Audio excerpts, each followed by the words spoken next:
Hello and welcome to a Smurd P video. Now, with near mint conditions, great news that Deadpool and Cable are getting a reprint. I thought I'd take the opportunity to show mine off again. I can't remember if I've done a review on this, but I thought I'd show it off. So this is the 2014 version, and it has Deadpool on the back. I may actually, and I wasn't going to change, but I'm thinking about it. I'm more of an X-Men fan anyway.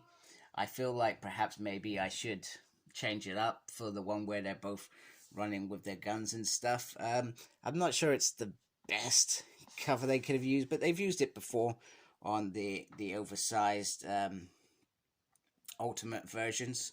So see, I would have liked this one. This one's pretty cool down here. Let me see if I can zoom in. Zoom in. There it is. There it is. And then on the back, it's right there. Sorry, this is the one that I would have used personally. There we go. And this has 50 issues, and then it has Deadpool GLA Summer Fun, Spectacular Material from Deadpool 2012, 27. And this is written by Fabian, who has been a long-term part of X-Force, is my understanding. I could be wrong. I could be wrong. I just know that this is an awesome book. Wow. I forgot how good this book was. It's been a while since I've read it as well. You can see I've got a little bit of dust on mine. Let's get that dust off, people. Right. So, let me just do this a little bit here, and I'm sorry it is not the best in the world, because it is early morning. Just trying to sink that into a better position. So, we've got the creators. So, we got Fabian Nisa. Yeah, he's written a majority of superhero teams. I thought he had done something with X-Force before. I could be wrong. And then you got Matt Brooks, Patrick Searcher. Apologies if I say any of these names wrong. Lan Medini, Riley Brown, Ron Lim, Stas Johnson. And then on this side, you got a little synthesis. So, pretty much, this is a bromance. Pretty much, this is a bromance. I mean, just look at that. Wow. I love that. I love that bit. We've done it there. They've done it all the way around. And you know what? This is absolutely gorgeous. So, like I said, this is standard edition. Because back then, back in 2014, I was probably only buying from Amazon. And I didn't even really understand the direct market concept, so I never really looked into it. It's probably only been the last sort of 3 years that I've probably really been actually direct market covers are perhaps the ones that I want. So I don't always get direct market covers. If I don't like the direct market cover, because it's got too much Wolverine on it, I'm not gonna get it.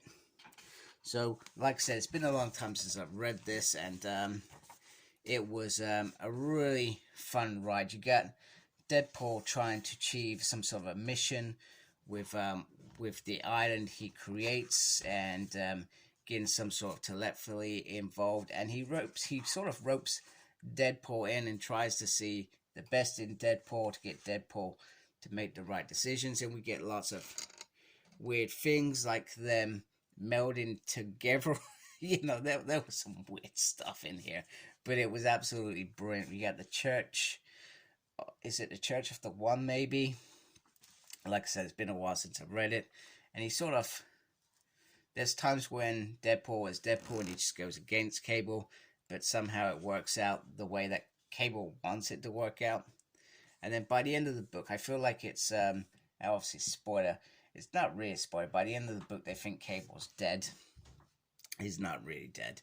It's just he goes on a different journey after that around the Messiah, Hope, Summers.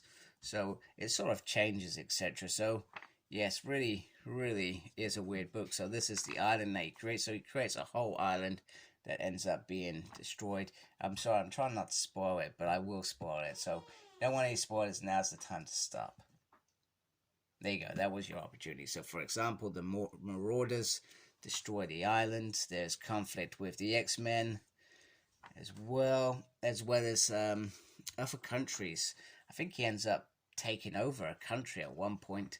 There's the Civil War crossover that falls into a couple of issues. Is it Black Box? So this is how he gets, because he's lost his telepathy. So he ends up creating some sort of infonet where he can still see as much as he can see, if that makes sense, without reading of minds. And I think he creates, I can't remember if his telekinesis is gone, and he creates this sort of force field, etc. I can't remember if that was in Soldier X, that's how that happened. I really cannot remember it.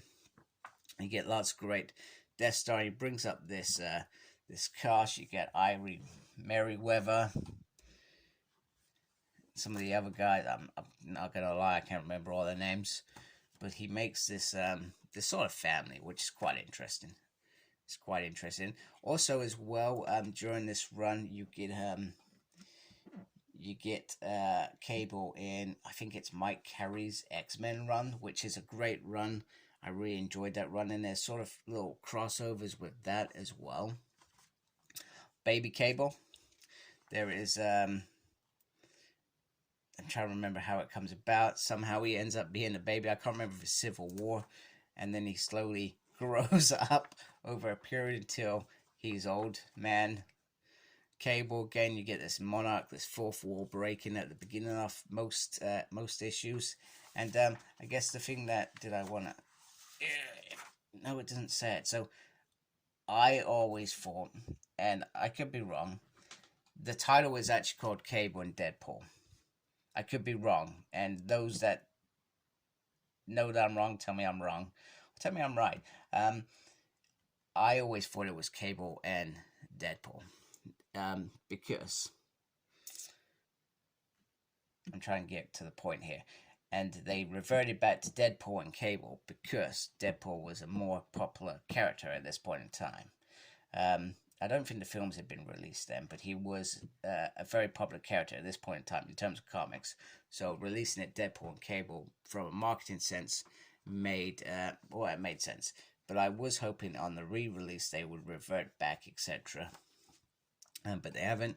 You got guest stars from Deadpool's world as well. You got Weasel popping up. This is the black box. You got the Les at the back. Yeah, I'm trying to see. It's like they wiped it out completely. It's really weird. I'm going to have to go on Marvel Unlimited in a minute just to double check. And if I don't find out in a minute on this, I will obviously, what's the word? Drop in a picture somewhere. I may have already dropped it in. I think this is a bit hint towards the end. So there's a few, I think there's like literally one trade paperback where it's literally just Deadpool. And there's a great moment with Cyclops, which I always liked. And it's just a bit where he sort of versus the universe and stuff. So anyway, you don't need to read anything else for this. You can literally just get, there you go. It says Cable and Deadpool. It's got Cable crossed out. So that's where it is. So it is a really good book. You don't need to read anything else, I feel, to read this. Cable and Deadpool's paths have crossed before. However, this was the, there we go, Cable and Deadpool. But this was the best way to just read it in one hit. You don't need to worry about anything else as far as I'm concerned. So it's a 50 issues, one complete story, and that's it. And you'll be wishing for more. However, such masterpieces should never be re-explored in my mind. I feel like you've done it once, it was brilliant, let it go. As that very important character in Disney's Frozen said, let it go. So anyway, this beautiful book, if you got the opportunity to get the re-release, do it. Do it. You will not regret it. If you regret it, well, you can come and tell me you regret it and that I'm a bad reviewer, whatever. You're entitled to your own opinions. But in my opinion, go get it. It's worth it. And when re-releases happen, it's a great opportunity, because for those, not everybody's been an omnibus collector for as long as me. I mean, I've been collecting omnibuses since what, 2010. I didn't collect all of them back then, hence why my collection is actually now at the best point it's ever been. But there are people that have only just started getting into the omnibus game in the last couple of years, so these books are well out of print, ridiculously hard to buy, and you'll be spending a small fortune to buy them. Well, now you don't, because re-release is happening. Once again, thanks to Near Mint Condition for news. Definitely check out his channel. He's the guy that brings all the news on omnibuses, hardbacks from the Marvel world, and he's top guy as well. So definitely do that. If you like my channel, please support me by subscribing. I'd appreciate that as well. If you already subscribed, thank you very much. Make sure you look after yourself. And as always, embrace the geekiness. Take care. Goodbye.